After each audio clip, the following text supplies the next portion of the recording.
V6? Yeah, I mean, we have a link. We have a link, and we have a V6 address. We just don't have a V4 address or DNS, I guess.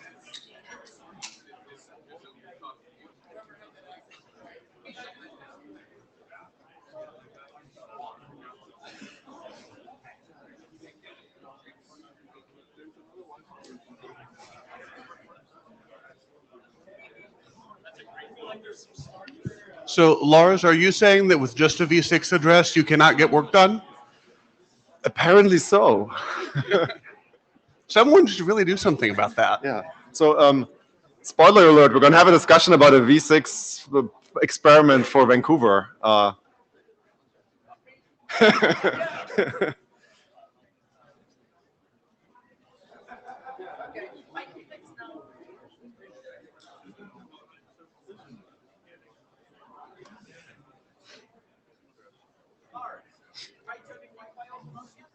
We have people for that. It's an Ethernet cable and it's blinky. So it's, well, if Warren says so, I'm going to do this. It's not blinking anymore. No, it's blinking again. Oh my God, we have an IP address. Warren to the rescue. Unplug it and replug it. Is it actually doing something though? That's promising. That's not terrible.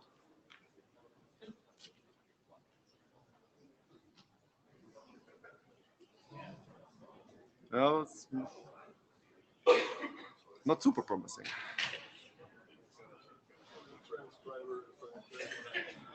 Oh, here we go.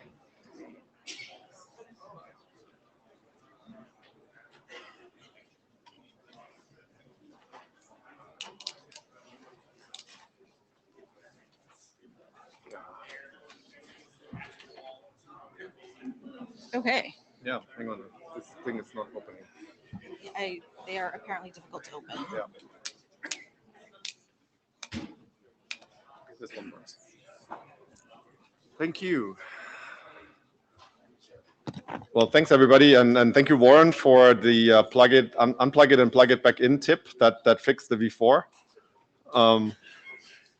Probably some NAT thing. So welcome to the Ietf 119 plenary in Brisbane, Brizzy, I guess I heard many times this week.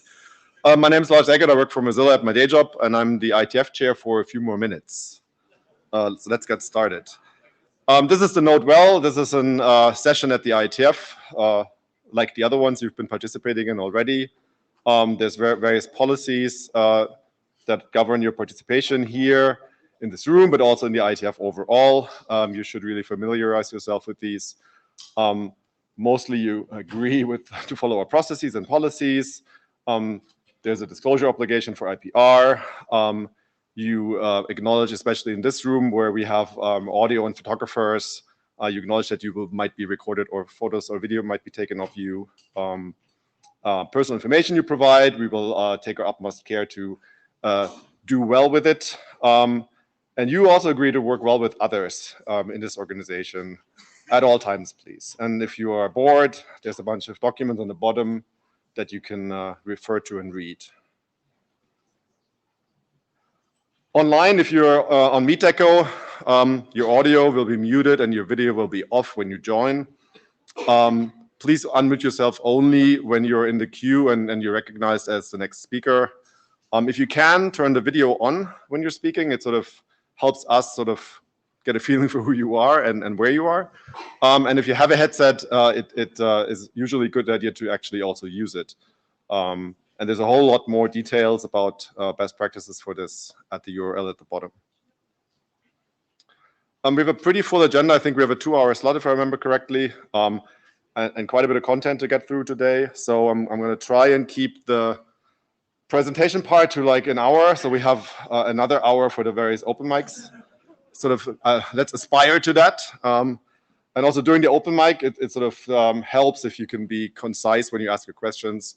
It really lets other people also get a word in. So please try and do that. You have a lot of time now in the beginning to like really hone your question to a fine point. So get a welcome. We have a host presentation from Min Cerf of Google, who are the co-hosts of this meeting. We're going to have the regular reporting from the various boards and groups. We have a slightly longer presentation from the LLC this time about some of the financial situation and relationship between ourselves and the Internet Society. Warren's going to talk to us about IPv6, an experiment that they're planning there, the NOC planning, either for Vancouver or a later IETF, depending, I guess, on whether equipment does what it's supposed to do in Vancouver or not.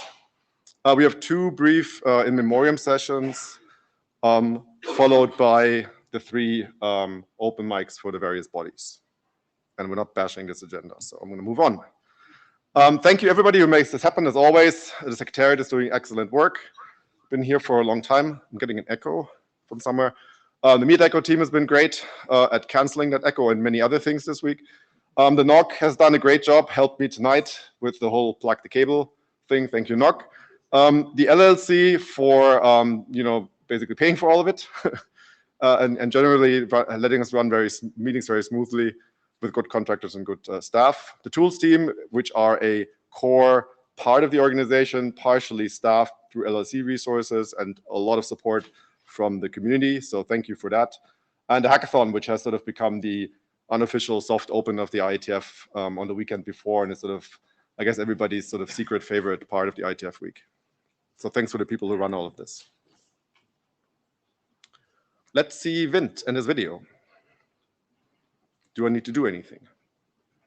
No.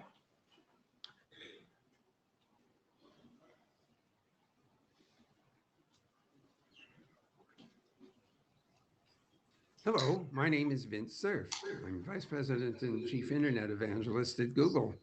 And I wish I could be there in person with you at IETF 119. Unfortunately, my calendar didn't cooperate again this year. However, I hope that you'll forgive me for only a virtual presence. First of all, I'm very proud of the fact that Google has been able to help sponsor this year's IETF meeting in Brisbane. I should have opened with G'day, but I was pretty sure that Jeff Houston would go after my mispronunciation of Australian English, so I won't do that.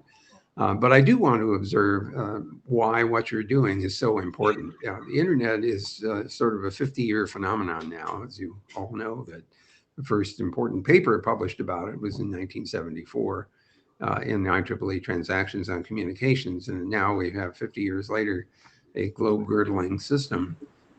Unfortunately, some of the challenges that are involved in the internet also make it a blood-curdling system because we now realize that the environment that it enables can be very toxic, whether we're talking about ransomware or malware or other kinds of denial of service attacks or spam or the vulnerabilities that show up. They're just a wide range. Well, okay, social networking as well. All of those things have potentially toxic downsides. And the question that we ask ourselves in the IETF meetings is whether there are any technical means by which we can moderate or eliminate or at least mitigate some of the harmful potential behaviors that these systems enable. We're not going to succeed absolutely in preventing people from misusing these technologies. We all know that, but that shouldn't stop us from trying to put some friction into the system. And of course, we know that if you can't stop something technically, then the next best thing is to say, well, if we catch you doing that, there'll be consequences. That's all about law enforcement. And as you know, there are big debates going on right now about a kind of internet law cybercrime treaty, which is debating, what things are crimes in the online environment and how should they be addressed and how do countries cooperate with each other in order to track down parties who should be held accountable. But I hope that you'll spend your time, I hope a little bit of it out in the vineyard, sampling some of the wonderful wines in Australia, but also working hard with your working groups and area directors to help move this body of technology and standards along in a way that will help support its use by the general population, now approaching 8 billion people. So I wish you well in your work, and I look forward to Shahid, your I reports hope coming you back don't from mind successful the completion meeting that I'm of some having. of the working group I'm having a initiatives, meeting. perhaps creation of others. I hope you don't mind. And in the meantime, see you on the net.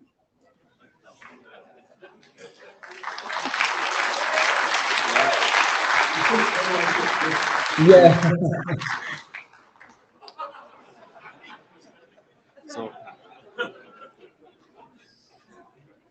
It's Internet of Task Force, Internet Engine Task Force. this is not the time for questions, please.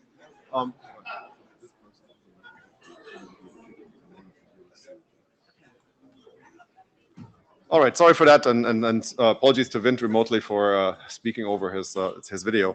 I must say, sort of, I've seen a lot of walls, as you probably like, behind people during COVID, and that's a pretty impressive office wall that he has back there. So, could we please stop with the video from remote? This is not the time for questions. Thank you.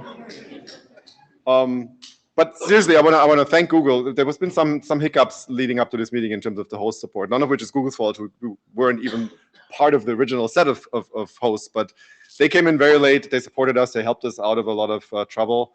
So thank you very much, Google, for doing this. And I also want to thank the other hosts of this meeting, that are the consortium members of the .au Domain Administration Limited, Console Connect, and the Internet Association of Australia. And we couldn't have done this meeting, as you always know. It costs a lot of money. It's very important to set up, and we rely on local and global supporters like them to make these meetings happen. So thank you very much. Right, this brings me to the IETF chair report, which is as usual pretty boring. We have participation stats, a bunch of stuff about where our future meetings are, some announcements the ISG did, and other topics that are in our online report that you can already read. I think it's been announced a couple of days ago, I want to say. As of today, I want to say we have almost 700 people on site, which is tracking, unfortunately, a little lower than we expected.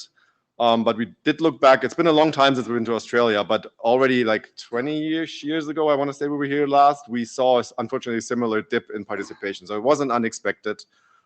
We see an uptick in remote participation that sort of corresponds to the in-person dip. So overall, I think we're looking pretty solid in terms of participation. A lot of the remote people took advantage of the fee waivers. Like over half of them. So that's what they're there for. If you do have a chance to expense your remote participation, we do ask that you do that, because it really does fund part of the organization. Remote participation is not free.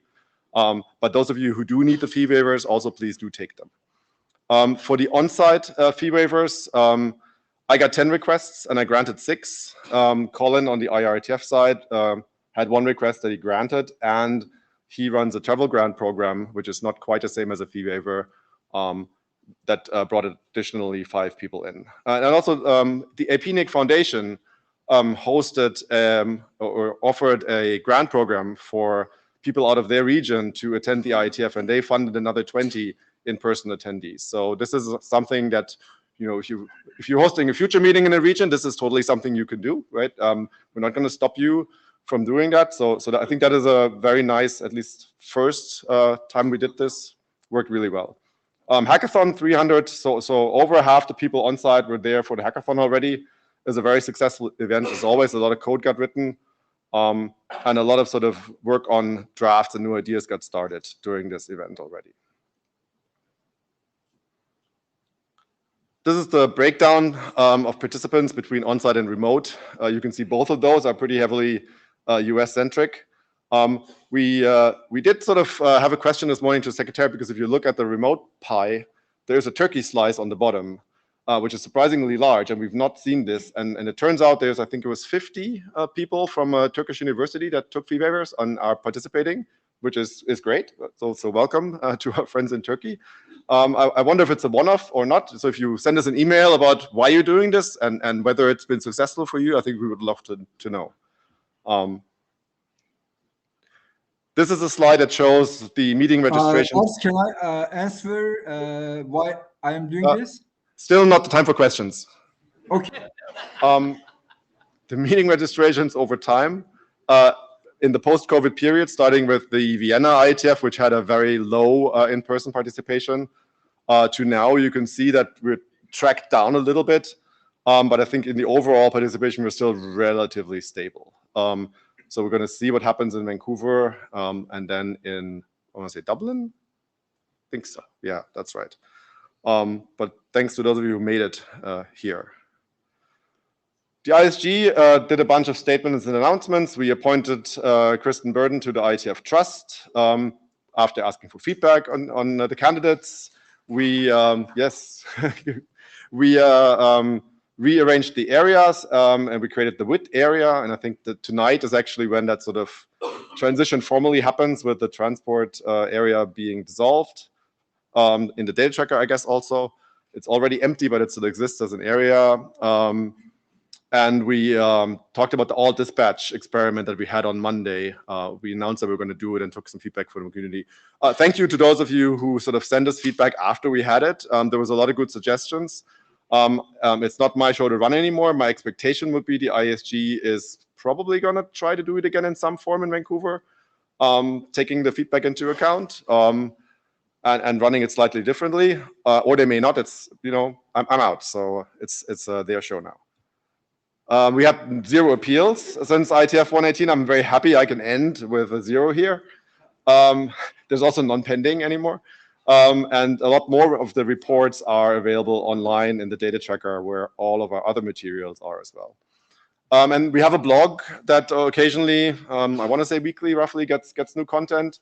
If you are doing work in the IETF that you think is of interest to the blog, Greg over here is very happy to talk to you about co-authoring or authoring something for the blog.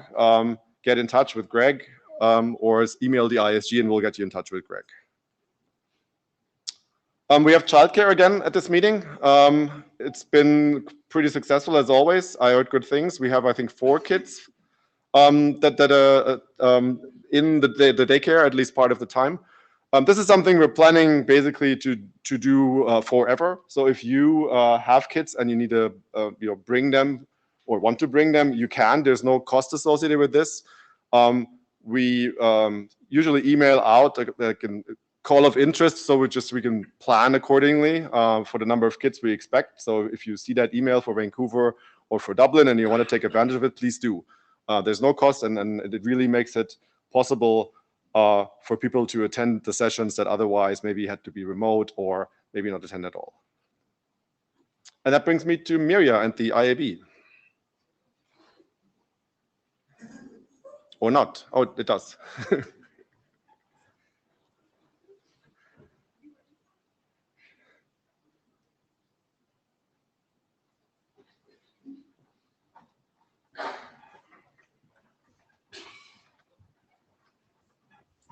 Hello, Mia Kulwind. I'm the IAB chair for another hour. And I give you just a very quick report about what the IAB is doing. Is usually you find the full report in the proceedings, and here are some highlights.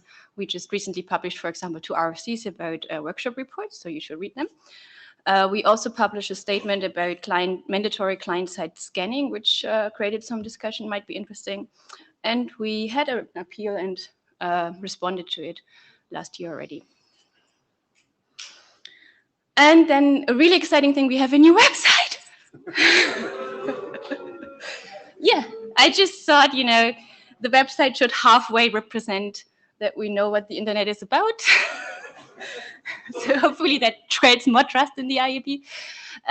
But we also moved a lot of data or information to the data tracker and made like the website hopefully more make it more easy to find things on the website. So if you have any comments on that, how to further improve the website, please let us know.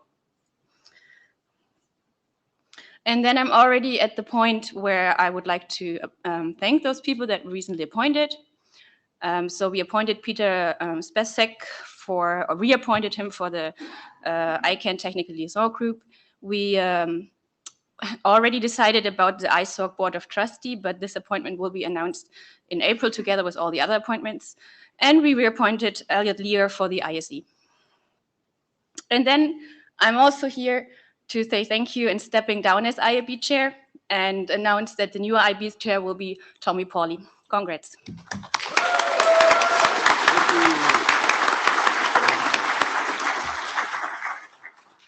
Okay, and one very last slide.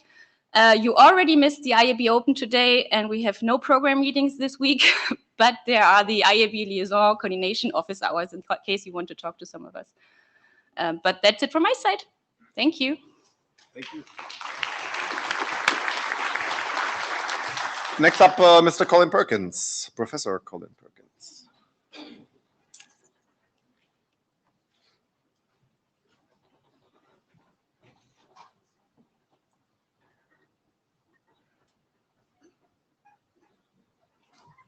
Okay, thank you, Lars. I'm Colin Perkins. I'm the IETF chair for a whole other year, not merely minutes in this case. One of the things we do as part of the IETF is we administer the Applied Networking Research Prize. This is organized in conjunction with the Internet Society. We're very grateful also to sponsorship from Comcast and from NBC Universal. And the Applied Networking Research Prize is awarded to recognize some of the best recent results in applied networking. It's awarded to recognize interesting new research, which is of potential relevance to the standards community going forwards. And it's awarded to recognize upcoming people who are likely to have an impact on internet standards and technologies going forward. Very pleased to announce that on Monday this week, we made one Applied Networking Research Prize award, which went to Dongqi Han from Tsinghua University for his work on context shift adaptation and normality adaptation in anomaly detection systems. We had a really fantastic talk in the IETF Open meeting earlier this week. The recording is on YouTube, on the IETF channel there, and the paper is on the IETF website. So if you were unable to come to the meeting, please do watch that recording of the talk. It was a really fantastic talk. In addition to the Applied Networking Research Prize, we also organized the ANRW, the Applied Networking Research Workshop, in conjunction with ACM SIGCOMM. This takes place in the July meetings, so it will be taking place at IETF 120 in Vancouver later this year. The organizers this time are Jayshree Sengupta, Simone Ferlin, and Ignacio Castro. The call for papers is out. If you have any interesting applied networking research work, the deadline for submissions is the 15th of April, so please do consider submitting. And finally, I would just like to thank, as Lars mentioned earlier, we do run a travel grant program. No. we do run a travel grant program. We have a significant number of people attending on that travel grant program this time. We're very grateful to the sponsors. Akamai, Comcast, and Netflix have been supporting this for a significant number of years now. This time we also received sponsorship from the Brisbane Economic Development Agency and from Google. And we're very, very pleased and thank them for their contributions. We managed to bring a significant number of people to the meeting this time. And with that, that's all I have. Thanks. Moving on to the NOMCOM.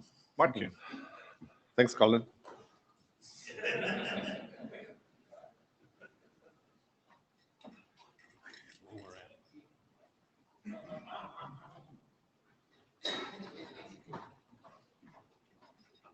You're here. Great. Sorry, just press that one. Yeah, press the right. All right. So the NOMCOM has concluded its normal business for this cycle. Knock on wood, that we don't have to do anymore. You can thank any of these people if you see them. They put in a ton of work over the past little while, and we're very grateful to them. It's a difficult job. So these are the people that have been appointed. I won't list them all. You can congratulate them in the hallways as you see them, and thank them for volunteering for some excellent ongoing work, I'm sure. So people tell me this was a difficult year for the NomCom. We had a little bit of churn, and we learned a few things in the process. So there were a few things where we're off the process, and so we had to essentially come up with processes on the fly. I think that largely worked this time, but we'll see over time.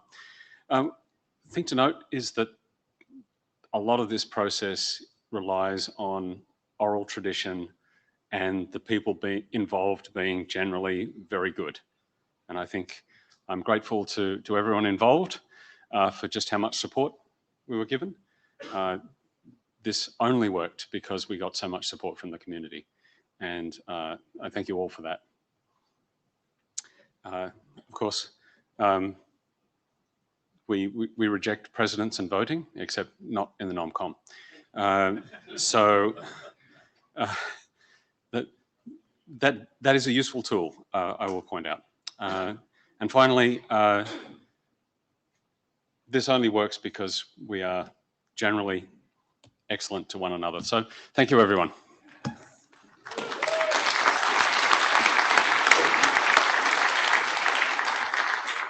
Thanks, Martin. And I think the NomCom's going for dinner after this, so you should make sure that you use the entire budget that the LLC gave you. You really deserve it. Glenn, with the trust.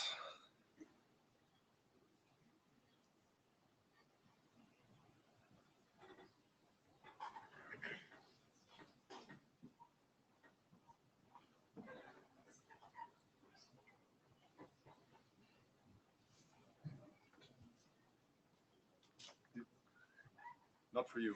No, actually, there is a.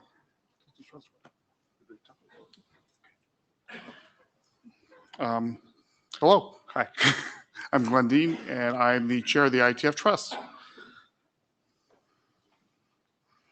So we've had a couple new trustees, as you saw from both the ISG and the NomCom. We've had 2 new appointees. So the current trustees as of this meeting are myself, Kathleen Moriarty, who serves as our treasurer, Victor, Kirsten, John Peterson, and Kirsten Burnham. And these are your 5 trustees. We take care of managing and protecting the IP rights for the IETF and enable the IETF to do its work with as least harassment from IP, copyright, and trademark stuff as possible. And unfortunately, we're 5 people. We get 2 new ones. That means we lose 2 people. And so I'd like to take just a moment and say that Joel Halpern has been on the trust since 2019. He's been a very valuable contributor who really helped. In 2019, if you remember back then, this was when the trust split off from the IAOC. And we found ourselves to be 5 trustees. We used to be part of a larger body, the IOC. There was more trustees. I think there was count back then was 7 or 8. We found ourselves with a trust, with a mission, and we had to sort of take that up and form a new sort of elan and exercising of the program. And so we had a lot of work in 2019. It kept us very busy for the last couple of years. And Joel was there every step of the way, contributing daily and just being a fabulous member of the team. And it's sad to see him go. I'm sure the new trustees will be great too, but I'm going to miss Joel and working with him. Unfortunately, Joel's not here today, so we can't recognize him as much as we're about to recognize Stefan. Stefan also joined the trust in 2019. Stefan has been a fabulous resource for the trust as we've worked through things like restructuring into a new corporate entity. And we've worked through evaluating questions that come in from the community about, can we use this or we can use that? Stefan's very deep knowledge about the law, about copyright, and about the IETF have been incredibly valuable, and he will be missed from the trust. Although he's not going to go far, and I'm going to bug him with a lot of questions forever. So anyways, I would ask Stefan to come up here. Stefan, are you in the room? I warned him to be in the room. He better have stayed. There he is. Come on up, Stefan. We have something for you. And I'm not dead. Yeah, so.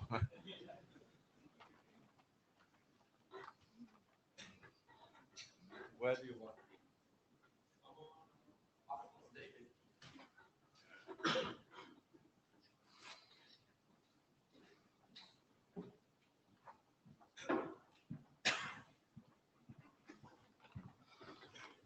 So Stefan, thank you for your service for the trust. And we are in Australia, so of course, you're going to get a boomerang with your name on it. So don't throw it away because you know who you will know who to give it back to. It will come back. Don't worry. Yes. Thank you very much.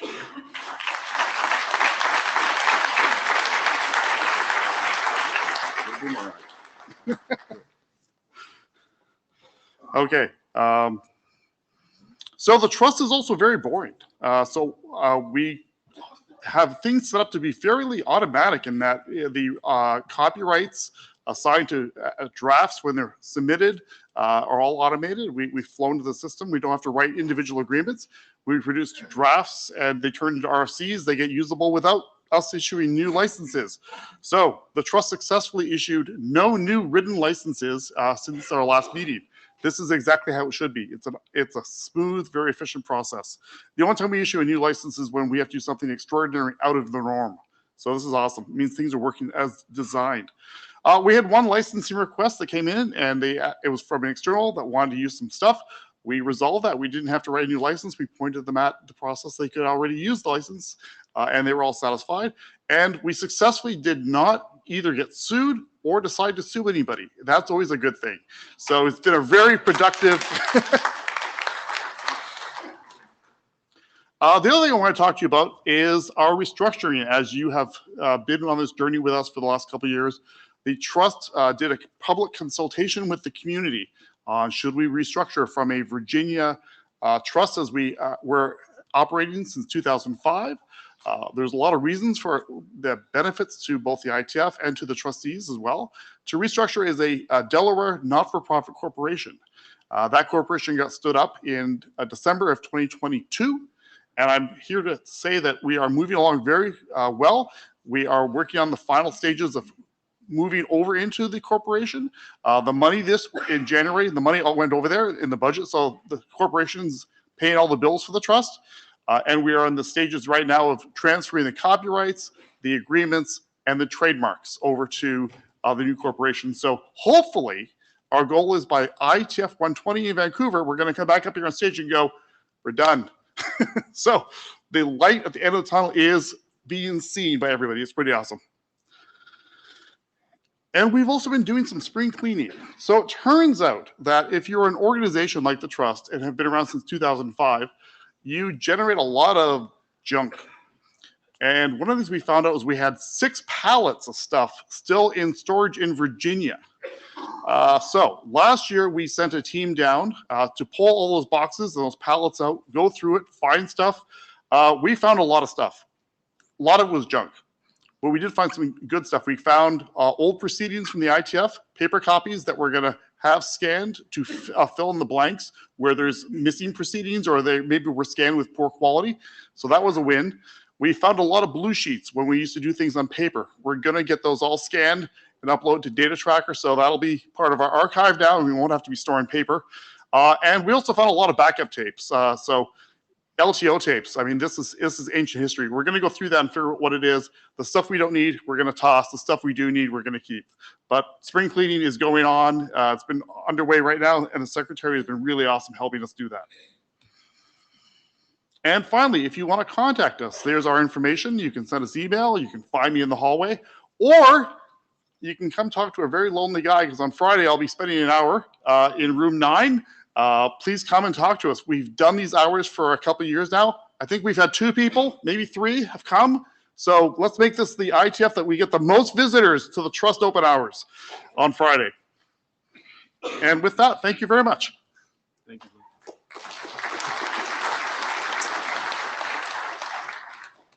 Right, which brings us to the LLC, Jay and Jason. I don't know what order you're going in. You probably both want to be up here. Yeah, this stage design is not sort of super ideal for getting on it. The only thing worse is if it would be at one end and then the thing over there, but that's just...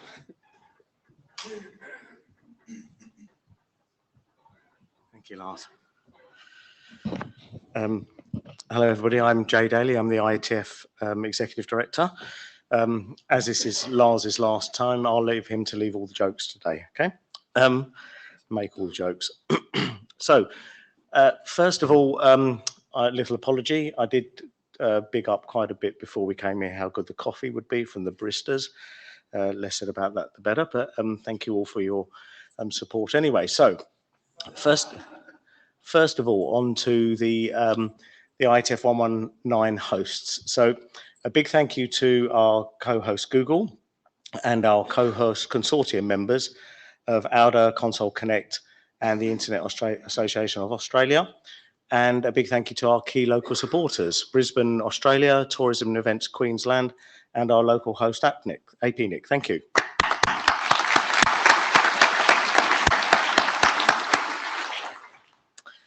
For those of you who haven't been to a plenary before, there will be a lot of clapping during my slides. Thank you. So, thank you to our IETF 119 Gold sponsors. These are the people who take out values-based sponsorship and therefore help support a number of elements of the meeting that we would not be able to run otherwise. For diversity and inclusion, Akamai and Huawei. For running code, Ericsson. And for sustainability, Oracle Cloud Infrastructure. Thank you very much.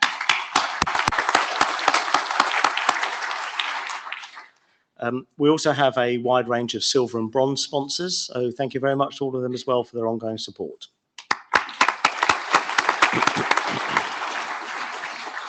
And we also have a large number of equipment, services and connectivity sponsors.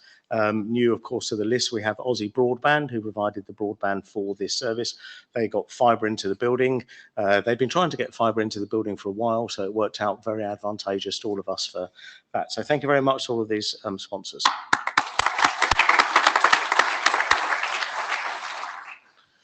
A little plug. We have a store where you can buy T-shirts and other things. It's online ordering, worldwide delivery. You can get it in your size. You can buy as many as you like. We are trying to negotiate to have older T-shirt designs added onto the store because we know some people are missing one or two in their collections and need to ensure they can pick those up. So effort is going into that. We've had a number of suggestions for other products to add to the store, and we will consider those, I'm sure. Right, so during the meeting week, we have, as well as everybody that volunteers and participates during the meeting, we have a number of volunteers that do some work behind the scenes. We have the Code Sprint volunteers who spend a day and a bit working on Data Tracker and developing code for Data Tracker.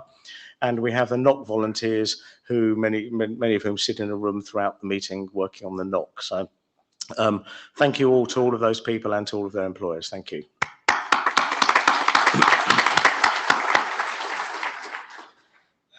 And this is the hard-working team that we have from the Secretariat and the MeetEcho team, and from the NOC team as well, from the contracting NOC team as well. So thank you all very much for your work this week.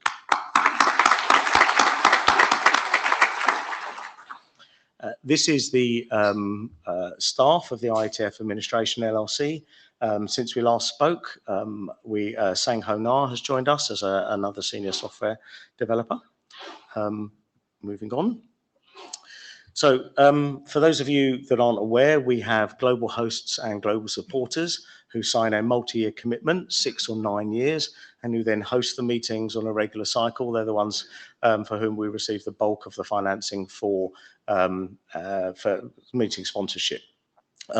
And these are very well committed organisations. Many of them, as well as also being sponsors in that way, give us other things such as equipment or services and sponsor other areas, as you've seen. So thank you all very much to these as well.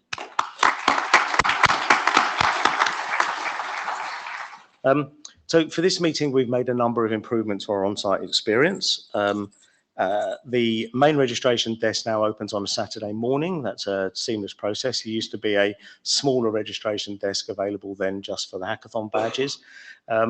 And so that's made life easier for people. We have a single shared workspace that combines the lounge and the terminal room. And that appears to have worked very well, perhaps just using a different name. That's actually been relatively busy all the way through, whereas the lounge and the terminal room really were quite dead normally. We're also putting a lot of effort into reducing waste. So we now have this single badge It is sustainable because it's made from cardboard and it's locally produced, and it can only go one way round. That's the little intelligence test if you put it right around with your name on it. And we can put useful information on the back. So, and we're going to be, you know, adding more things and more colors and stuff over time, developing that badge, making the font bigger and things. T-shirts are now pre-ordered for size and quantity matching, so everybody gets, so we don't have any wastage there. And while I know this upsets some people, we are reducing the on-site food to minimise waste because we've had far too much being thrown away previously. So, and all of these are largely driven from the feedback we get from the post-meeting survey. So just a reminder that the post-meeting survey is very important for that.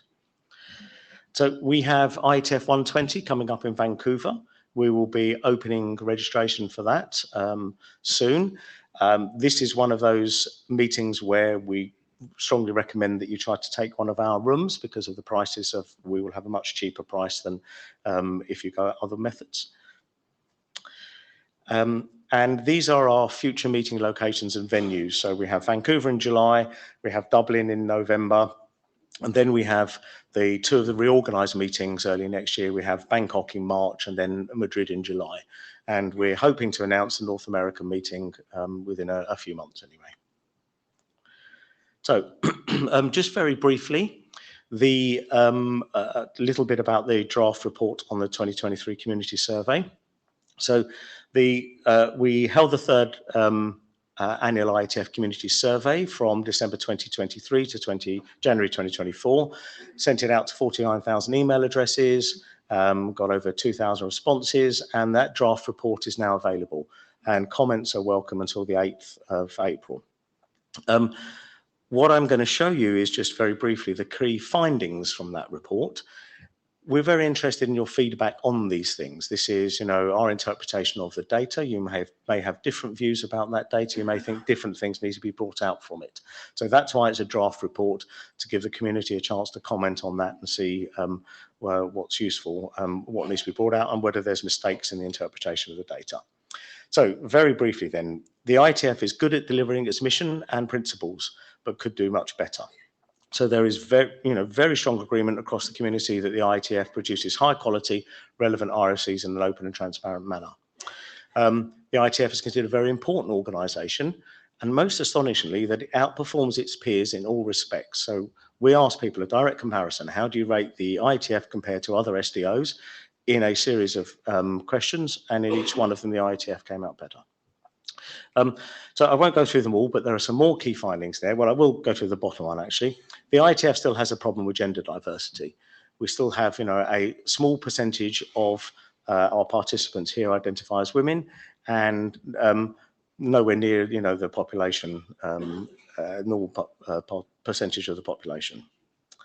So just to finish off, a few more key findings that you need to look at and read in the report, but the bottom one is my favourite one, that email is still universally preferred. However, slice and dice the data by age, by type of participant, by gender, by anything, people love email. So little salutary lesson for us to take away.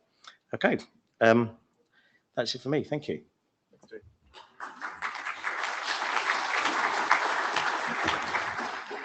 All right, thanks everyone. I'm Jason Livingood from the LLC and going to be speaking to you today. As a quick side note, I've been working a lot recently on latency, and I want to note that my pings have been 86,000 milliseconds in the plenary. So if you are Tommy's second Sammy, or what's the other one? my_bus_phone. Warren would probably like to talk to you afterwards to do a bit of a root cause analysis to see what the hell's going on with your device. Yeah, it's fascinating. Wow, that's a lot of round trip time. So anyway, I digress.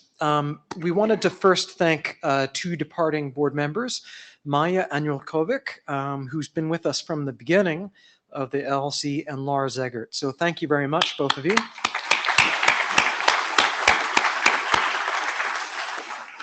They'll both be getting a very exciting plaque and a personal gift, which hopefully is more fun.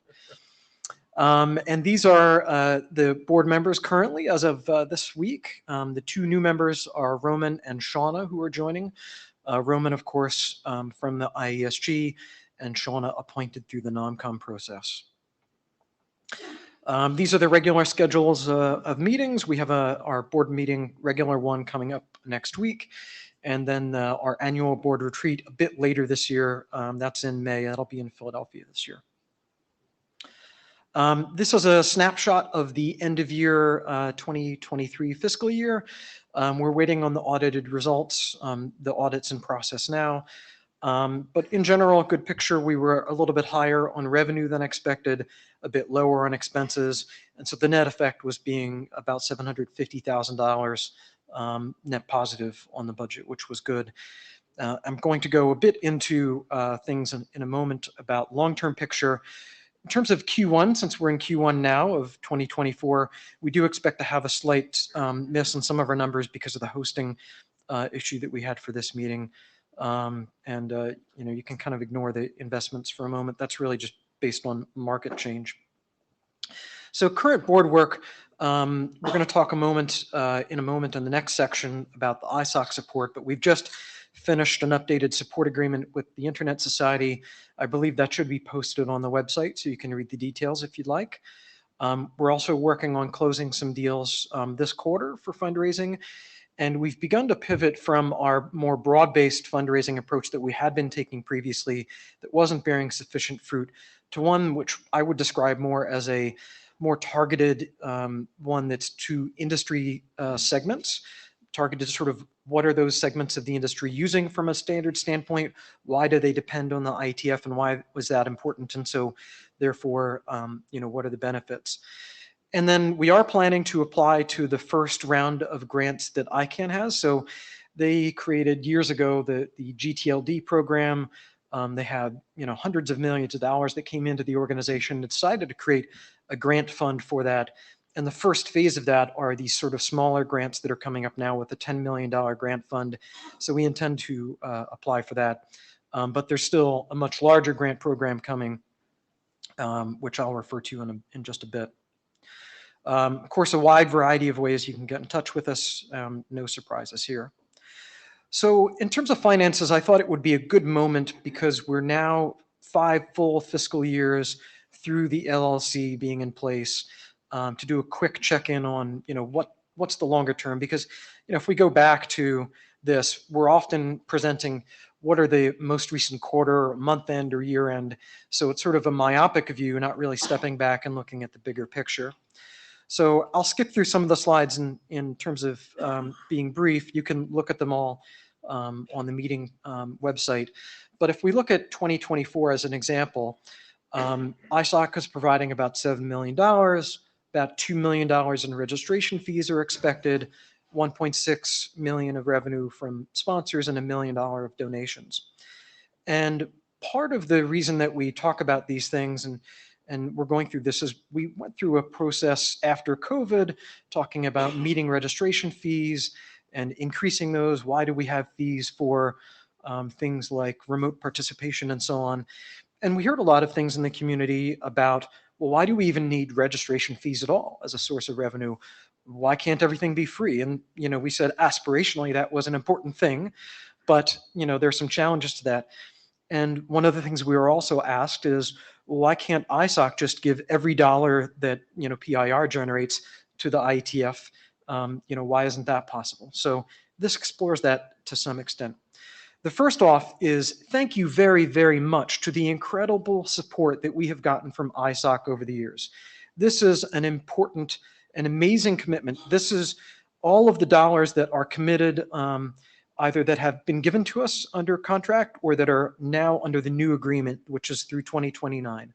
So that over that period is $76 million. Thank you very much to ISOC for that over that period of time.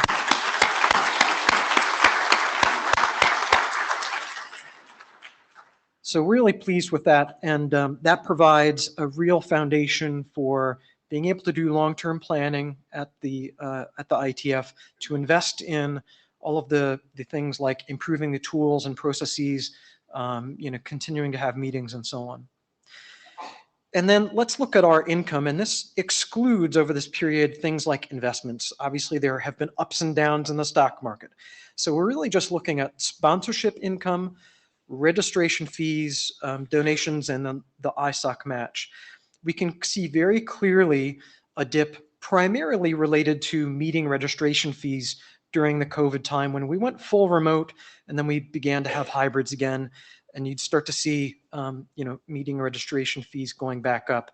So, not terrible during that period, but obviously we saw an impact to that over that time. And I think we've come out the other side of that pretty well from a financial standpoint.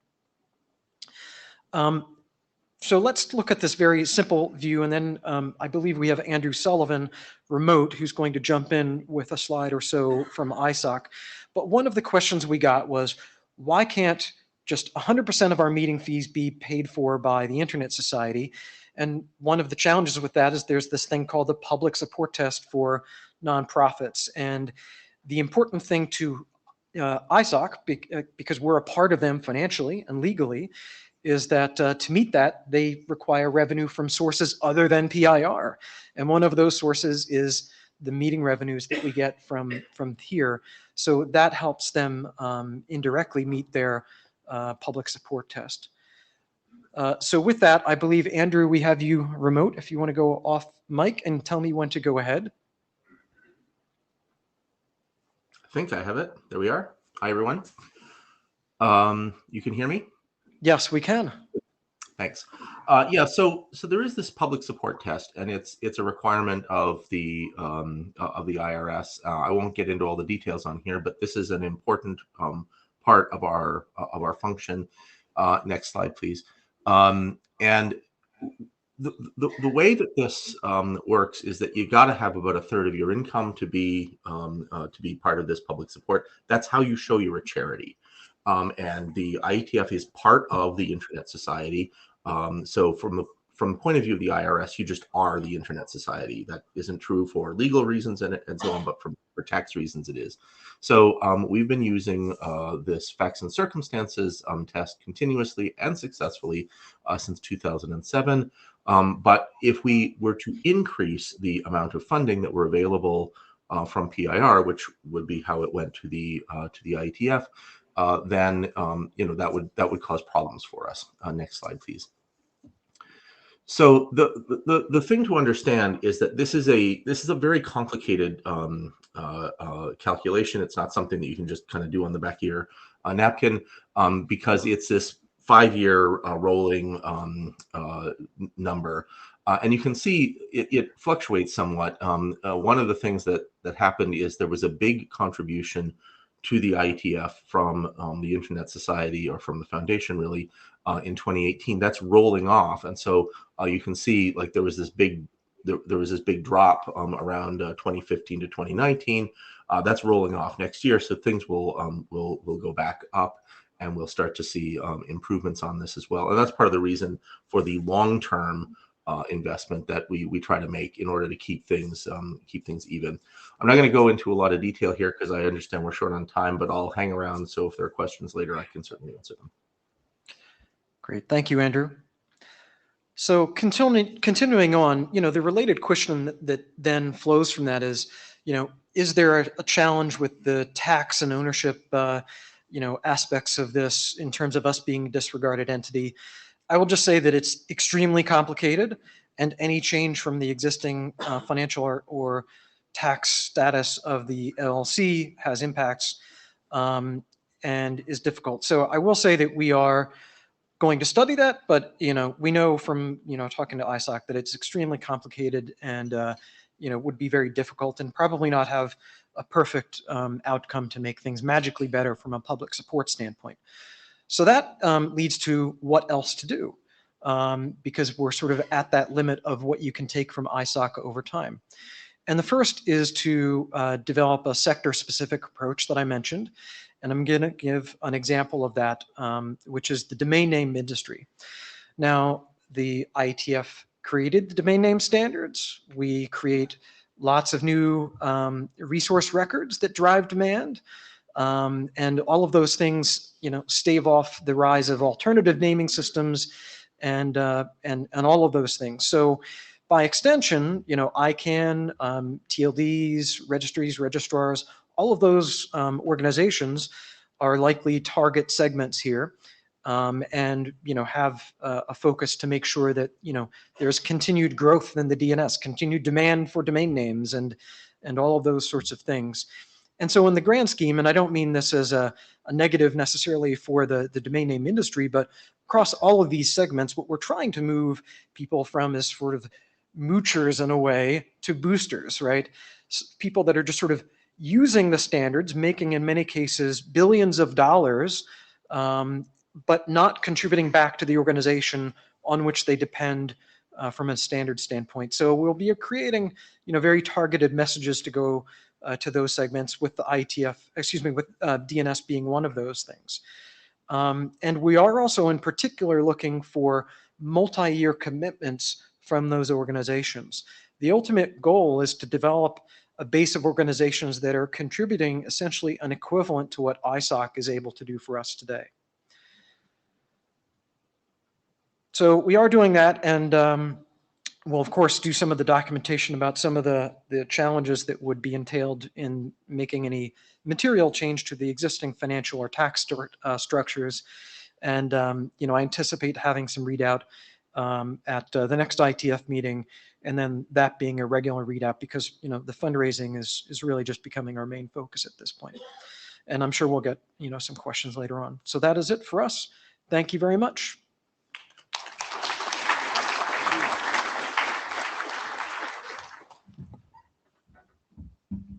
Warren coming up to the stage to talk about an experiment that the NOC is considering either for Vancouver or for another future meeting.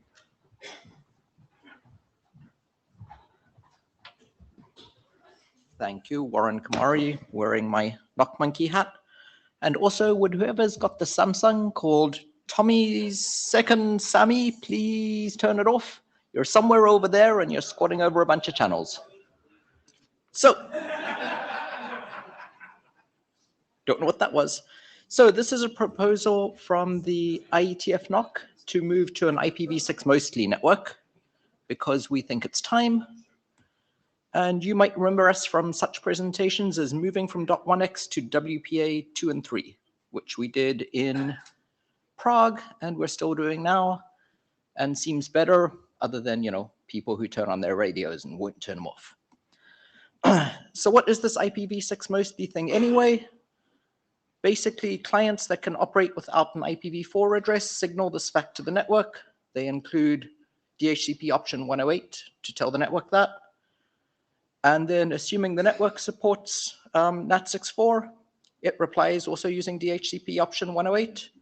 And the client basically just doesn't bother giving itself a v4 address. Like, it ignores the address from the network. Then to reach native IPv6 sites, this client uses v6. And to reach things like GitHub, which are v4 only, it uses CLAT and NAT64. And so sort of your experience is as though you're using v4, but without using v4. Legacy clients, which don't do IPv6 only, they simply don't include option 108, and they get a v4 address just like they do currently. However, as part of this proposal, we would also like to move the IETF SSID to be using RFC 1918 space, and we'll provide NAT44. That will make the network look more like what users actually get, and also what developers get most of the time. We found some people's laptops, especially enterprise networks, if you give them a v4 address, they get frightened and confused. However, if change scares you, don't worry, it scares me too. We will, for the foreseeable future, continue to provide an IPv4 network with public v4 addresses, just like we do currently. So why am I mentioning all of this now? We're not actually sure when we're going to do it, but mentioning it now because we build this network for you and we would like feedback. So please come and tell us why this is a bad idea, why you think it's not something you want to do, etc. That's it. Thank you. And I guess you want the feedback by email, ideally, given that most people prefer that strongly to other participation channels. What's the next? Is it ticket? No support? No, what email address?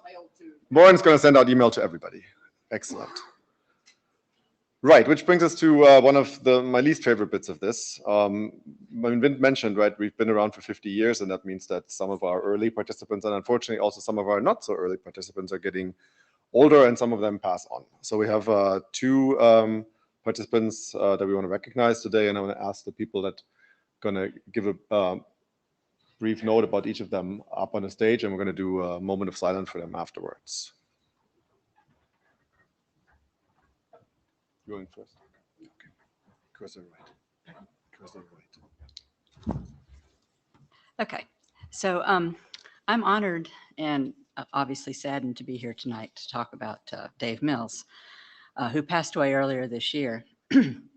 So for most of us, Dave Mills was the inventor of the network time protocol and the expert on network time synchronization. But he was actually a lot more than that, obviously. He earned his PhD in computer science from the University of Michigan in 1971. He worked in academia and industry prior to joining the faculty of the University of Delaware in 1985. He was involved in the early DARPA projects that led to the internet and to the IETF. He was chair of the Gateway Algorithms and Data Structures Task Force, which was actually the precursor to the IETF and the IRTF. He published 27 RFCs from 1981 to 2010. And these went beyond network time synchronization to internet names, routing protocols, and authentication schemes. He designed and implemented the fuzzball router, several of which were part of the original core of the internet. And while he retired in 2008, he continued to teach and pursue research interests since then. So for me personally, Dave Mills was the original internet graybeard. I first met him in the early 1990s, and I was working on a project that was using NTP in real-time systems, and I was funding research to support him. And so over the course of the project, I would dive up to the University of Delaware in Newark and make my way to his office, armed with my detailed plan for the agenda for the day. And then I would sit across his desk from him, and he would proceed to tell me lots of really interesting and important things, very little of which were on my actual agenda. I often wished for a tape recorder. This was the 1990s, as you recall, so that I could remember all the important bits that I had missed along the way. I was only a few years out of university myself, and I felt a little bit like Alice in Wonderland when I went to see him. For those of you who know him, he was quite the personality. He was passionate about computers and clocks. He liked to show off his latest projects in his lab, and he liked to tell stories of driving his cesium clocks down to the U.S. Naval Observatory in Washington to calibrate them. He liked quirky names like fuzzball routers and false ticker clocks, and he often drew on the words and images of Alice in Wonderland and the Wizard of Oz. He also held strong opinions. He had a disagreement with John Postel about the use of PDF and RFCs. In his opinion, ASCII was just not rich enough to properly represent mathematical equations and graphs for the network time synchronization protocols.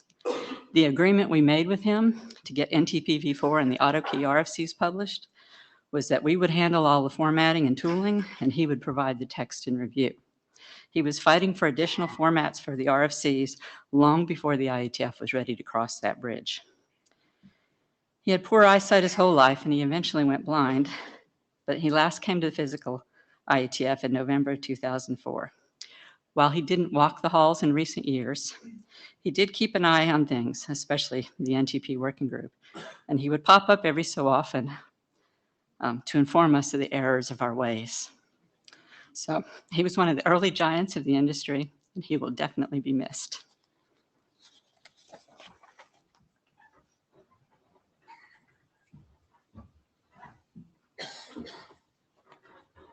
Hi. It's very sad to be here to spend 1 minute to remember a person like Fabio Manu, who disappeared early February this year. Was a graduate from Politecnico di Torino in Italy, my country as well. He moved then to the States. He spent quite more than 20 years in Cisco as a distinguished engineer, great career. He's also contributed for almost the same period of time to the Ietf, so to this community. He has served in RFC and numbers of drafts, patents, also scholarly articles about SDN virtualization. In the recent years, he did quite some contribution to the Lisp working group, especially the security part. He understood that is an important part that should not be left behind as a second thought, as we sometimes do, let's say. And he was one of the main author of the LispSec, which is now mandatory to implement and is an important piece of this technology. But beyond the technical contribution, I think he was a remarkable individual, a brilliant mind, someone positive, gentle, always there to help. He will be missed by me, his community in Palo Alto, and his family, to who goes my profound condolences. Thank you both. Let's do a moment of silence, please.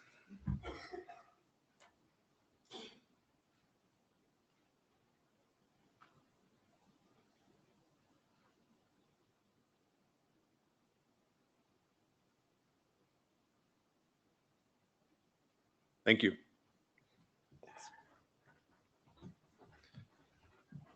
Okay, upwards and onwards, I guess. We are going to talk about the outgoing leadership and move on to the open microphone session. And I think the LLC is first, if I, yes, remember correctly. So could the LLC people who are here make their way to the stage, and if you're remote, maybe turn on your camera if you can.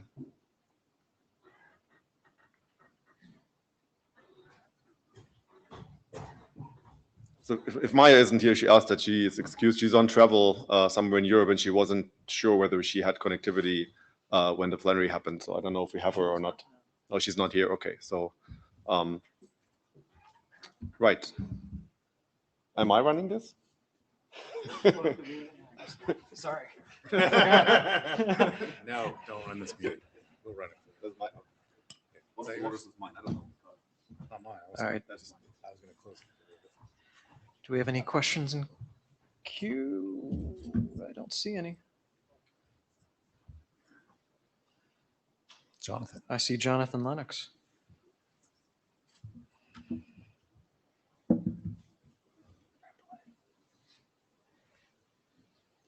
Is this when I talk about T-shirts? Go Just ahead. to say, I am probably not the only IETFer of this magnitude, and I noticed the T-shirt sizes only went up to 2XL, so I would like to request that they go higher than that in the future, especially if you're pre-buying.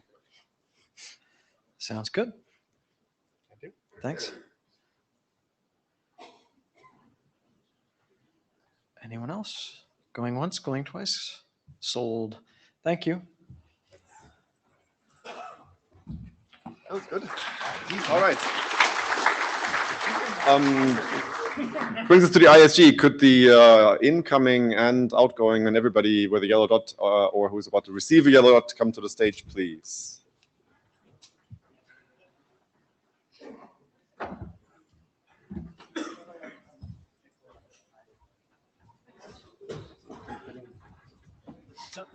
We get the ball in their spots here. Left side or right? You need to see here. Giving it to front first. I'm sitting next to you. So for those of you who are sort of not doing here all the time, so these are the dots that we're gonna put on people's badges now, and then those of us who are lucky enough to have their term end, we're gonna rip them off. But because Jay thought this was like too invisible and too small an affair, we also have these giant, I heard them called three-dimensional dots. I choose to believe this is a sniggle that we're going to go back to Hawaii, but that's just me, Jay. So we're going to pass those around too, so that you guys can also see the magnitude of this event here. So let's do that first. Can the outgoing and incoming directors please sort of do that now? And I'm giving mine to, I guess, you. Thank you, and you have a yellow dot already, so you don't need one. Thank you. Right. So while this is going on, so these are the. I need to virtually pass to Deb. Deb Cooley is the new incoming security AD down there.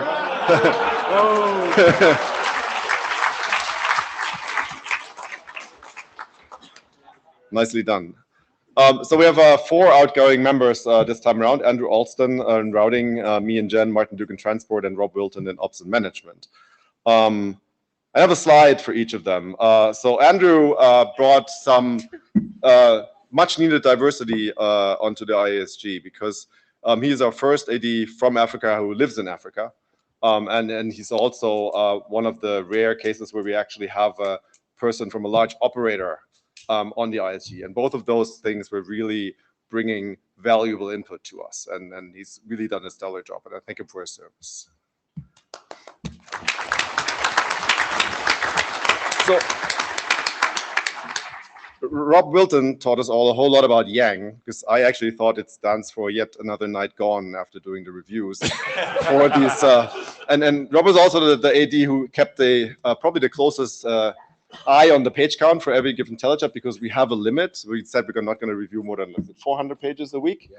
And Rob would say, yeah, I only see 200. Can I do 200 documents, 200 pages of Yang by Thursday? And we all said, okay. So thank you, Rob, for showing us what Yang is all about.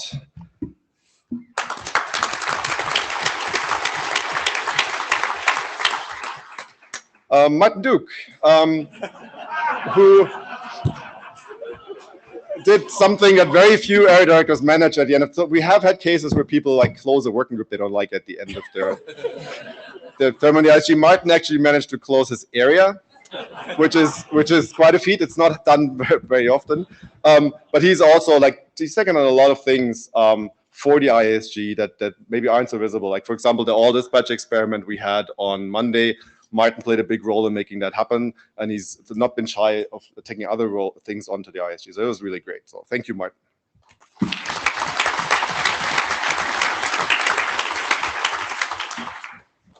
So Zahid is not leaving the ISG, but he rescued his working groups over to WIT. So that's why I want to put that there. So transport is not completely gone. It's just been rebranded. And I think we're going to do a reverse takeover of HDP or something like that. Roman, on the other hand, is leaving SEC because he's found a better job over in Gen. And thank you very much for taking that on. I don't know why you're doing it to yourself, but thank you a lot for being there for SEC for a long time and doing the Russ Housing maneuver of becoming Ietf chair immediately after. And we're looking forward to 3 terms, Roman.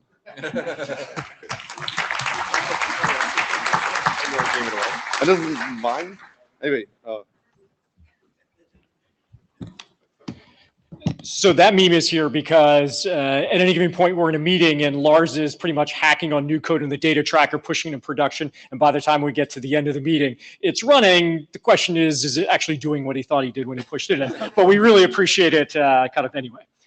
But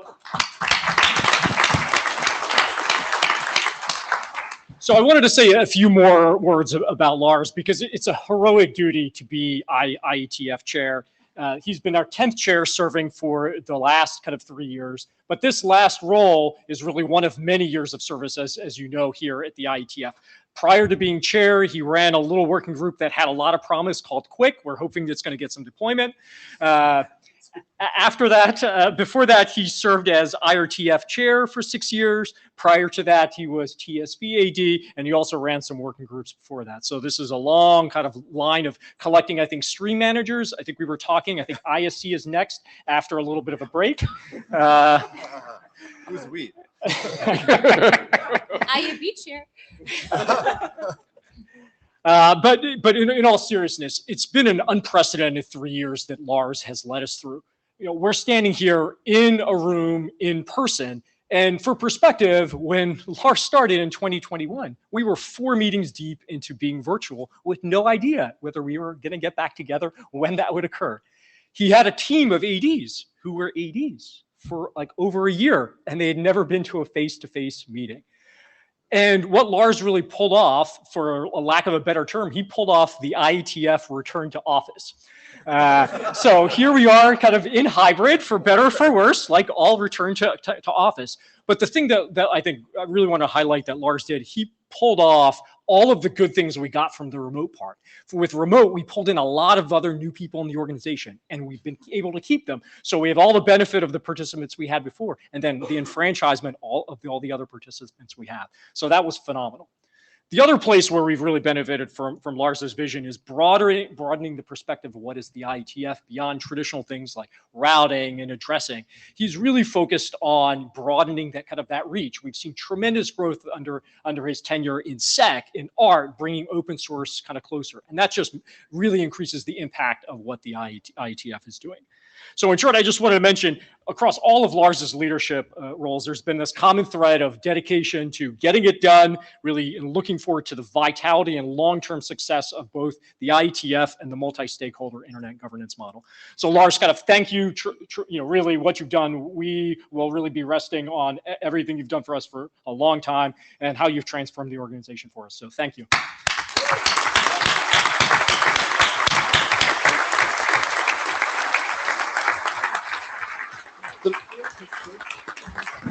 Those are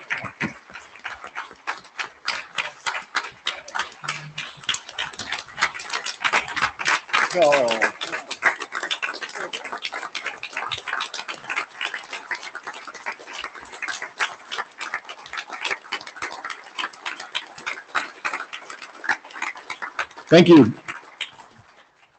Those are very kind words, but there was a lot of lies in there, because I mean, a lot of it was actually the community, right? So I got lucky with you guys doing great work, and I get credit for almost no reason. So thank you. And that brings us to more pictures. And so this is the entire ISG for this particular open mic session. It has all the incoming and the outgoing air directors. The outgoing ones, we're probably going to go straight to the bar afterwards. And the incoming ones are going to worry about tomorrow and Friday. So if there's any questions for the ISG, now is the time. So are we passing dots now? Oh, you haven't passed dots yet. Okay, yeah, we definitely pass the dots now. Nobody gets this one.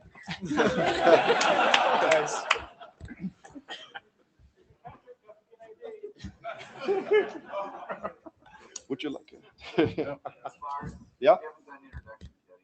Oh, we haven't done introductions. Thank you. Yeah, I'm new to this. Let's start over there and tell us who you are, and we're going to go down. Hi, I'm Ori Steele. I'm incoming Art AD. Francesca Palombini with AD. Tommy Polly, incoming IAB chair. Mia Kulevin, outgoing IB chair. Mahesh Yetanandani, incoming Ops AD. Eric Vank, staying Internet Area Director. Jahad Sharkar, one of the last transport AD and new with AD. Martin Duke, perpetual transport AD. Rob Wilton, I was a management AD. Lars Eggert, outgoing ITF chair. Roman Donadio, outgoing SEC, incoming Gen. Gunther van der Velde, incoming routing AD. Eric Klein, renewing Int AD. John Scudder, routing enthusiast. Murray Kuchabe, continuing Art AD. Warren Kamari, the real Ops AD. Jim Guichard, continuing routing AD. Paul Wouters, continuing SEC AD. Great. Did I forget anything else? Yep. Oh, yes, I did. I'm sorry. Andrew and Deb, please go ahead, Andrew. Andrew Alston, outgoing routing AD. Deb Cooley, incoming SEC AD. All right, I'm declaring we're done with the introductions. Excellent. Thank you for reminding me. Open mic, I see Arnaud in the queue. Please go ahead. Yes, hi, Arnaud Tadei, Broadcom. So I have a question regarding the interesting dispatch session on Monday. It's really a clarification question. I imagine you received feedback. So the question is, are you going to publish back this feedback and share what has been the learning from that and what are your thinking about it, or you keep it for yourselves and we discover what's the next step? So the question is, what's the plan? Thank you. So the plan going forward from the perspective of the ISG, we talked about it, is that this is the start of an experiment, really. We're going to run it one more time at least at the next kind of face-to-face meeting. We're collecting all the feedback from the community. We're going to tune it a little bit. We don't know what the shape of that's going to be. The feedback continues to come in, but we're not going to make any decision on the existing dispatch groups until we try it at least one more time.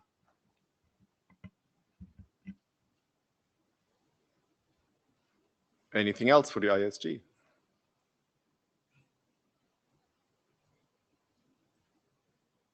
Okay.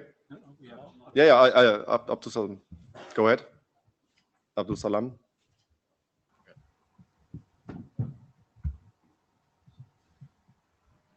Yes, regarding the open office for the AD or the areas. I'm sorry, we didn't catch the beginning of that. I think you're talking about office hours.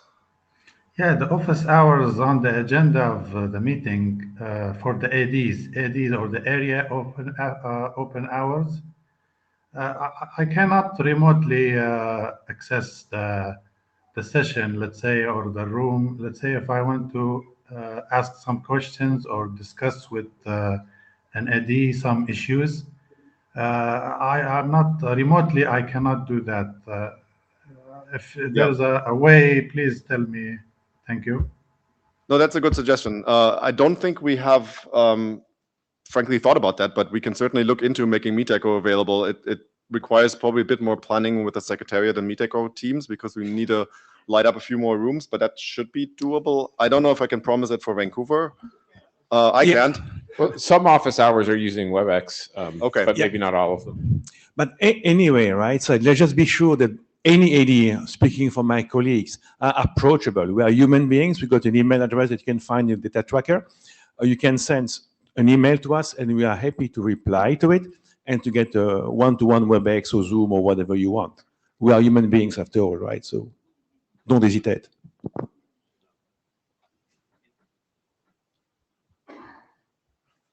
Hi, good evening. Kishore Narang from India. And I don't know for whom, it's basically to all the leadership. This is my first IETF meeting. I enjoyed the vibrations, very different, and enjoyed the DNA. But my question is really, see, I've been part of IEC, ISO, ITU, and even IEEE for last more than a decade. And I wanted to feel what exactly it is about this thing. That's why I'm here. My only question is that, so I do standardization, digital infrastructure, and ICT, I see IETF is pervasive. Across use cases, across problems, IETF RFCs are pervasive.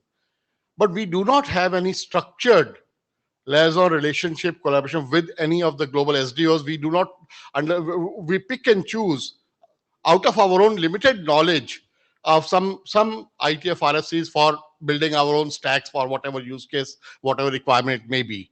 We do not have any insights into what are the latest and the upcoming or the best RFCs for any particular use case or for any particular kind of requirement.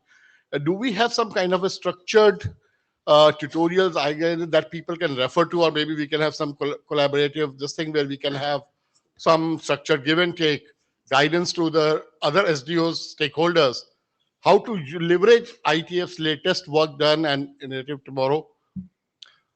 I can take this over here. So actually, the next section we'll have is going to be the IAB open mic session. So maybe it'd be a little bit more appropriate there, but I can answer it here. Sure. So the IAB is responsible for handling the liaisons with other SDOs. We actually have some office hours for that during lunchtime tomorrow. So please feel free to come by then. We can talk about how the liaison relationships work, when we have formal ones, when we can do other things instead of that. We also, and the IAB also handles like outreach and other programs like that. So I think that's a discussion we're happy to have. Thank you. Can I just ask you a clarifying question? Were you asking, saying we basically write a lot of RFCs, can we make it easier for people to find those RFCs and understand which ones they should be looking at? Is that the question? Yeah, so suppose I'm working on a problem. I'm trying to build a stack, which is basically gluing a couple of different already developed standards, RFCs and all that. I do not know which are the best ones. So at times it has happened, I picked up an old generation of say IPv6 or maybe S6LoWPAN or whatever. There are already new ones available or whichever this thing. And we have no idea. Right. Okay, so I think if there's a structured some kind of informative, guideline, something for outsiders of this big, very good, meaningful community, that would be really helpful for other SDO stakeholders. So one thing we're doing over on the LLC side is, so we're going to do a heavy remodel of the RFC editor website, which will make it much clearer what the relationship between RFCs is and make it easy to pick the right one and not an old one, for example. The other thing I was going to say is that the IETF is a little bit different than other SDOs in the sense that we're building, I think Olaf Korkman has this slide. We're basically building Lego pieces in the IETF, and you can assemble them into an internet, and you can also put them together and build a data center network with them, or you can do something else, right? And we're pretty good at defining the Lego pieces, but we are not really doing the cathedral-style architecture of here's how you build a entire system out of it. And it's not really the style of the work we do, and that isn't to say that we couldn't try if somebody that needs somebody comes and says, look, this is how I think I'm going to assemble these pieces. Does the IETF have an opinion about whether this is a good way or a bad way? And we could even then think about putting something out informationally that says, this is how it's been done over here, to solve this use case. Yeah. So Warren, we also used to fairly often publish use case and sort of architecture documents, which did a little bit cover, what the use case for this protocol is or how these bits kind of fit together. We haven't been doing that as much as we used to. At one point, we sort of decided not to really progress those as RFCs, which maybe is something we should reconsider. So maybe we could do some pilots together for some system, some particular use case system architecture, and what would fit best to give us the best optimum output. Maybe I'm just thinking aloud. Sorry for being too ambitious. And it's good to be ambitious, but yeah, talking about it certainly would be great. Right? Yeah, thank you. Thank you, David. David Lamper. This kind of was just brought up. It is unnecessarily difficult to find the set of current RFCs relevant to some specific topic. I've gotten used to it being this way, but I don't think we're doing a good job at this, and we could improve there. So on this point, I agree. I think we could do better. Yeah. So again, I think the tools team is looking into making RFCs better searchable through various techniques, and so this is an ongoing sort of effort. In the meantime, I'm going to plug what's it called, RFC.fyi, which is not a tools team project. I think it's Mark Nottingham's little search engine. That is actually quite good. So if you type it into your browser, you can. Is it that? Okay. So try that in the meantime. Rod. Hi, Rod Van Meter. I'm reluctant to even bring this up because it's probably been brought up long past in the history of IETF. Don't let that stop you. Yeah. But the stenographic, the live stenography here is really fantastic. It's a huge benefit for people of a variety for a variety of reasons, including particularly language as well as hearing impairment, as well as creating a permanent record. But with the advances in automated translation, some of which is being driven by LLMs recently, is there something that IETF is or should be doing to help support bringing in people who are not yet particularly strong in English in a working environment, to help them sort of as an on-ramp to long-term participation in IETF? Note that I'm not suggesting that we start providing official support for RFCs in other languages or anything like that at this moment, but something to help onboard new participants. Do you have a suggestion? I mean, I want to agree with you, but I'm sort of struggling a little bit to come up with something concrete we could try out. Yeah, that's part of why I was reluctant to bring it up, was I'm not sure I have something particularly relevant. But for example, this live stenography stream here, if it could be streamed to a service that provides real-time translation into other languages, for example, that might actually help some participants. So Jay, do you want to come up to the mic to tell us about some of the survey data on language? That was part of why it was on my mind. I saw some of that as well. Sure. So the survey data asks people much more about English now than it has done previously. It asks people about reading, writing, speaking, and listening, so that we can understand those and attempts to break it down by regions as well.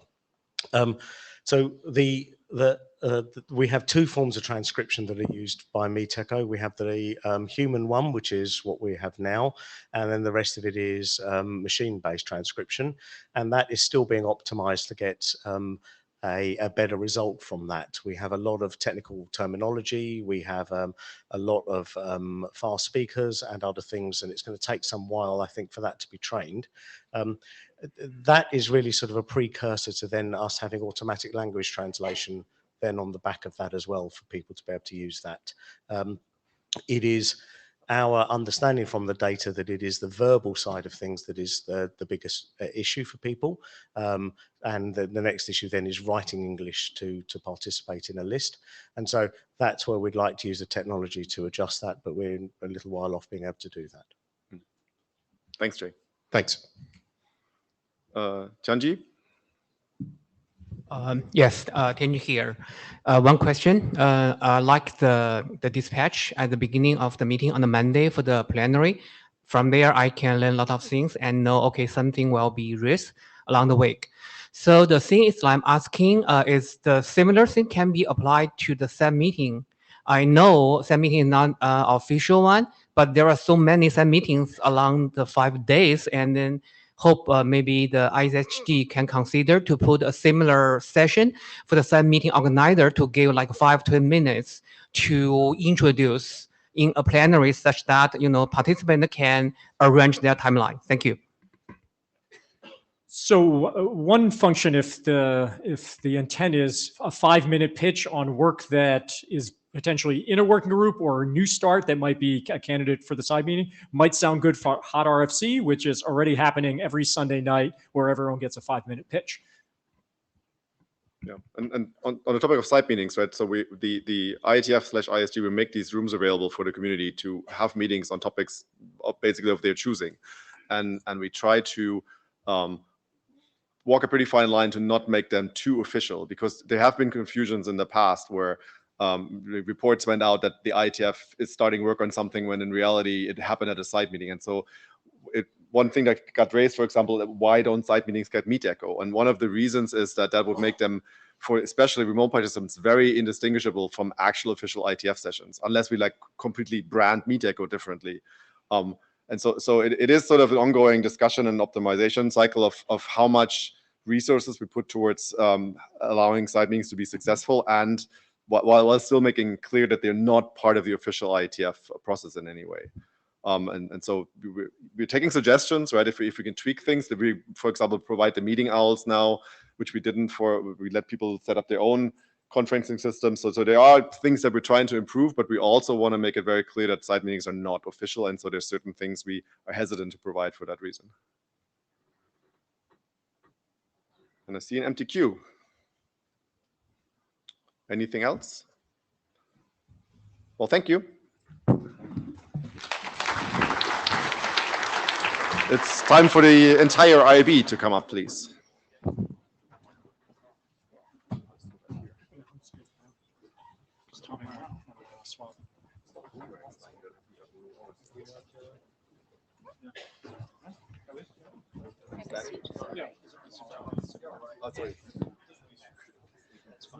So, Tommy, by the way, I'm you in the automated translation.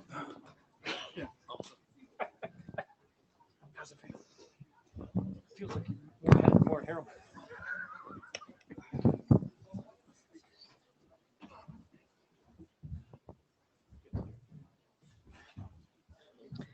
Okay, I first like to thank the outgoing IB members, and I would like to start with Jian Kan.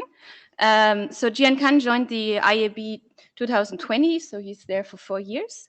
And he brought a lot of valuable input into the IAB because he always brought in a perspective from a different part of the world. And that is very important for the IAB.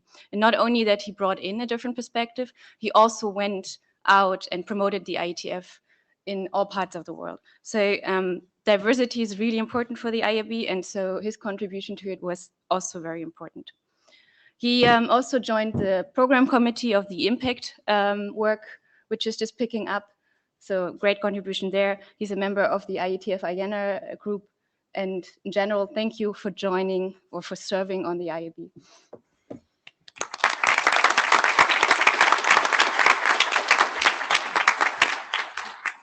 We have this really, really nice IAB and name branded boomerangs, and you get one of them. Thank you.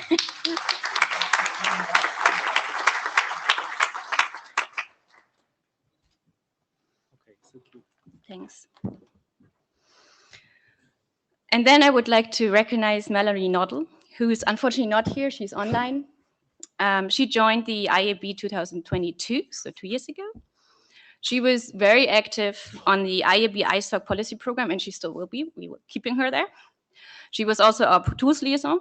And in generally, she was always very engaged, bringing in her view into the discussion, sometimes also disagreeing with other IAB members.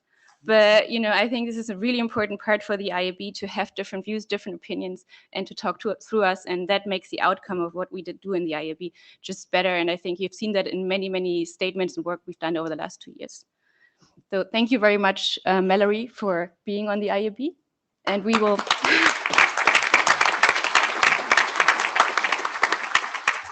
And we will send you also this really nice name-branded boomerang.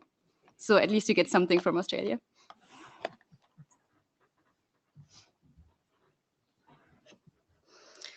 And then I would also like to recognize Lars, who is also an IAB member, not only the Ietf chair.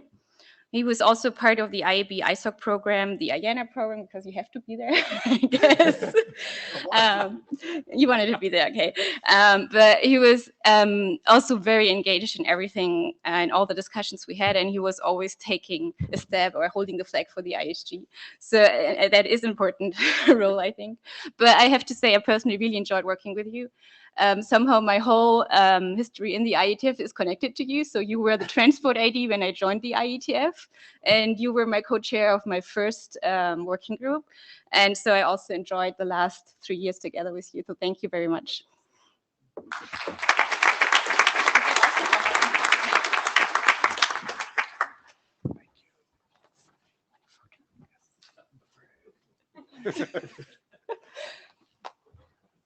Okay, and with that, I will actually hand over to Tommy.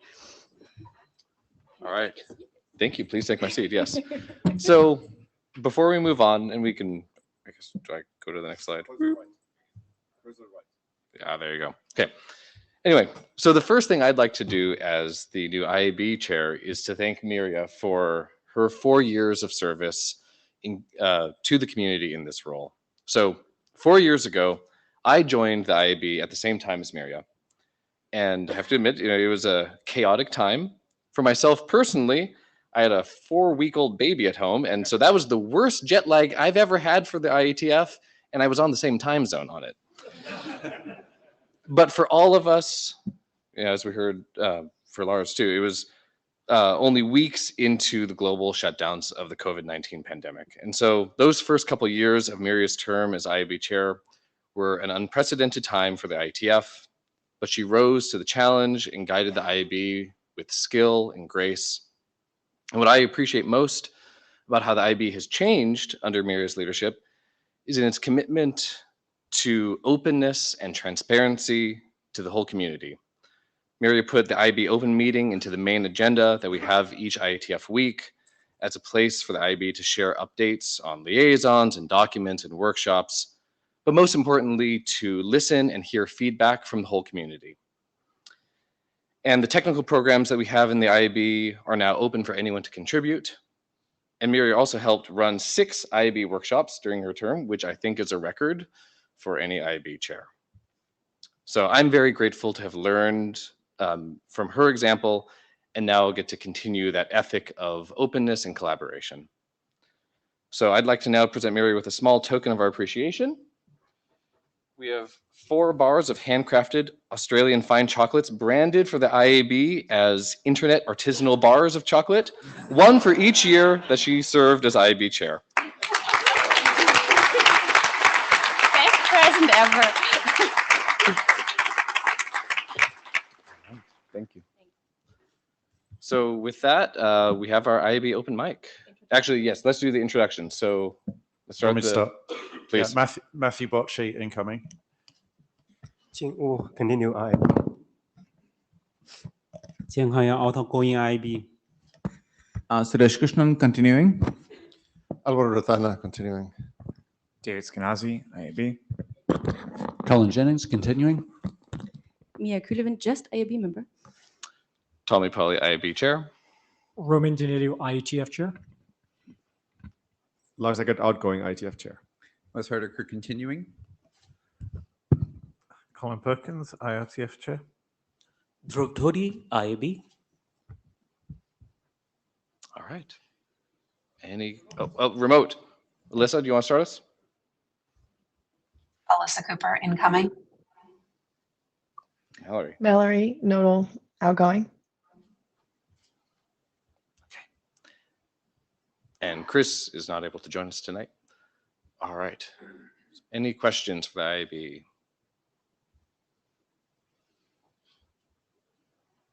Ted.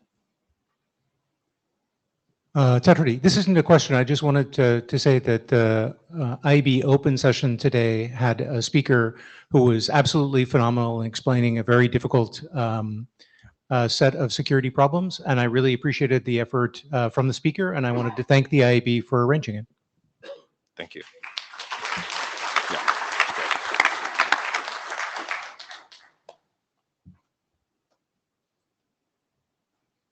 All right. Going once, going twice. All right, thank you very much.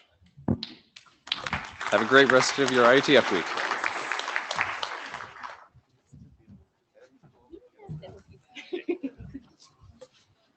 Did I forget to give something?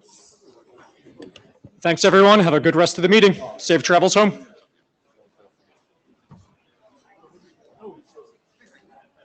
And Mallory. Oh yeah. No, this is the fake one because Glendine was never. On all the photos, it's wrong. Oh yeah, of course. Lars, they need a photo shoot of us. Okay, hang on.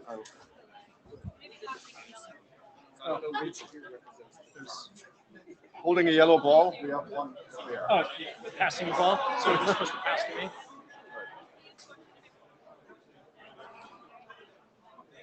Good.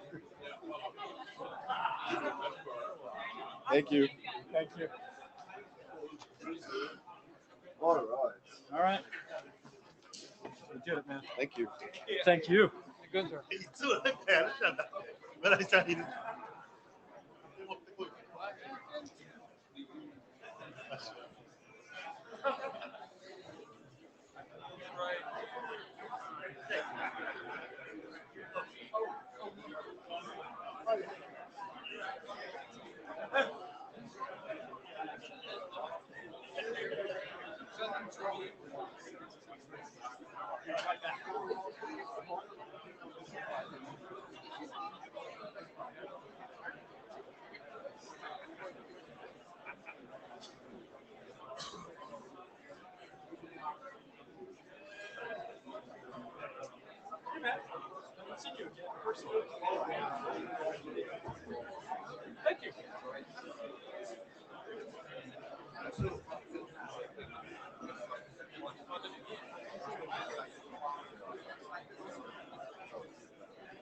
Yeah, it was great.